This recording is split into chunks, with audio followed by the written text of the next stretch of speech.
நேரம் 1:16 இசை கலந்த சஞ்சிகை நிகழ்ச்சி முத்துவிதானம் கேட்டுக்கொண்டிருக்கிறீர்கள்.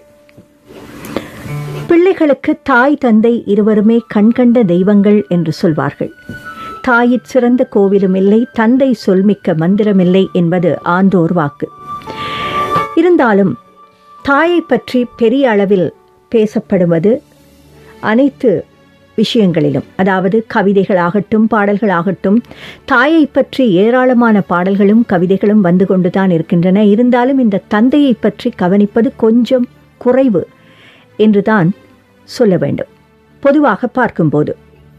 ஆனால் இந்த தந்தையை பற்றி கவனிக்கவில்லையே என்று தந்தைமார் கவலைப்படுவதில்லை என்றொரு வித்தியாசமான தகவல் இங்கே வந்திருக்கிறது. அதாவது அப்பாவிற்கு அழத் தெரியாது என்றொரு தகவல்.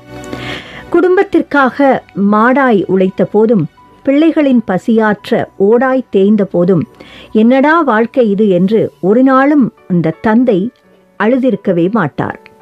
மனைவியை நெஞ்சில் சுமந்து, பிள்ளைகளை தோளில் சுமந்து, குடும்ப பொறுப்புகளை தலையில் சுமந்து, போகும் வழி தெரியாமல் விழி பிதுங்கி நின்ற போதும், தான் கலங்கினால் குடும்பம் உடைந்துவிடும் என கல்லாய் நின்றவர். ஆனால் நாம் எல்லோரும் அவரை கல்லென்றே நினைத்து விட்டோம். பொதுவாக அம்மாவிடமே பிள்ளைகள் ஒட்டிக்கொள்ளும். அம்மாவிடம் ஒட்டிக்கொள்வோம், அப்பாவிடம் எட்டி நிற்போம். முகம் கொடுத்து பேசிய வார்த்தைகள் சொற்பம், மிக மிக சொற்பம்.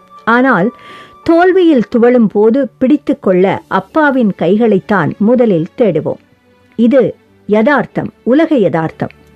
நம்மை அள்ளி அணைத்து முத்தமிட்டதில்லை என்றாலும் தள்ளி நின்று உணர்ச்சி வெள்ளத்தில் ததும்பும் ஜீவன்தான் அந்த அப்பா என்ற ஜீவன்.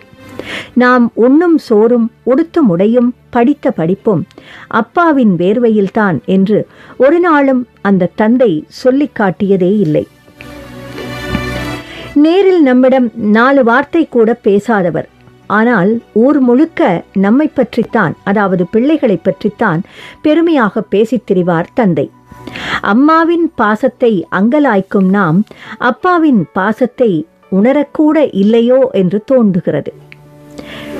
நமக்கு மீசை முளைத்தால், அதாவது ஆண்களுக்கு அப்பா குதூகலிப்பார். தோளுக்கு மேல் வளர்ந்து விட்டால் அவரே உயரமானதாக உணர்வார்.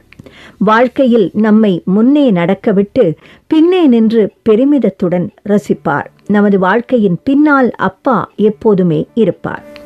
அப்பாவிற்கு பாசத்தை வெளிப்படுத்த தெரியாது, அப்பாவிற்கு கொஞ்ச தெரியாது, அப்பாவிற்கு போலியாய் இருக்க தெரியாது, அப்பாவிற்கு தனது கஷ்டத்தை வெளிக்காட்ட தெரியாது, அப்பாவிற்கு தனக்காக எதையும் சேர்த்து வைத்துக் கொள்ளவும் தெரியாது, அவருக்கு அழவும் தெரியாது.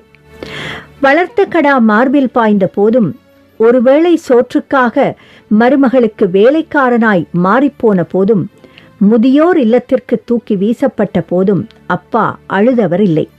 நமது சந்தோஷத்திற்காகவே எதையும் தாங்கும் ஆன்மாதான் இந்த அப்பா. பாசமோ மன்னிப்போ அழுகையோ உணர்வுகளை அவரிடம் உடனேயே வெளிப்படுத்தி விடுங்கள். இனியாவது ஒருவேளை உங்கள் நண்பனின் அப்பாவுடைய மரணமோ, அல்லது உங்கள் அப்பா வயதுடைய யாரோ ஒருவரின் மரணமோ உங்களை புரட்டி போட்டு அவர் பாசம் புரிந்து நீங்கள் அப்பாவை தேடி ஓடி வரும் போது வீட்டில் அப்பா சிரித்து கொண்டிருக்கலாம். எங்கே? புகைப்படத்தில். பாவம், அவருக்குத்தான் அழவே தெரியாதே. எனவே தந்தைமாரை இருக்கும் போதே கவனிக்க வேண்டும் என்பதே இந்த தகவல் நமக்கு விளக்கி நிற்கிறது.